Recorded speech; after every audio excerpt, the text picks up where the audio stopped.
శ్రీరాముడు ఈ లోకం నుంచి వైకుంఠానికి వెళ్లాల్సిన సమయం వచ్చింది. కాని యమధర్మరాజు అయోధ్యలో అడుగుపెట్టలేకపోయారు. ఎందుకంటే శక్తిమంతుడైన హనుమంతుడు యమధర్మరాజును అనేకసార్లు ఓడించారు. అప్పుడు రాముడు ఒక అద్భుతమైన నాటకమాడారు.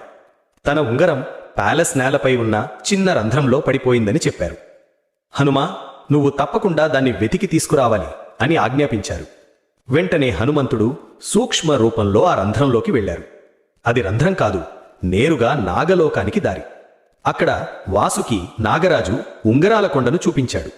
వాసుకి ఇలా వివరించారు: ప్రతి యుగంలో రాముడు అవతరిస్తారు. ప్రతిసారి ఆయన ఉంగరం పోతుంది. దాన్ని వెతికేందుకు ప్రతిసారి ఒక వానరం వస్తుంది. ఆ ఉంగరాలన్నీ గత కల్పాలలోని శ్రీవాముడి ఉంగరాలే. అప్పుడు హనుమంతుడికి అర్థమైంది, ఇది రాముడు తన శాశ్వత ధామానికి చేరడానికి పన్నిన దైవలీల అని. రాముడు వెళ్ళిపోయారు. కాని రామనామాన్ని కాపాడేందుకు మాత్రం హనుమంతుడు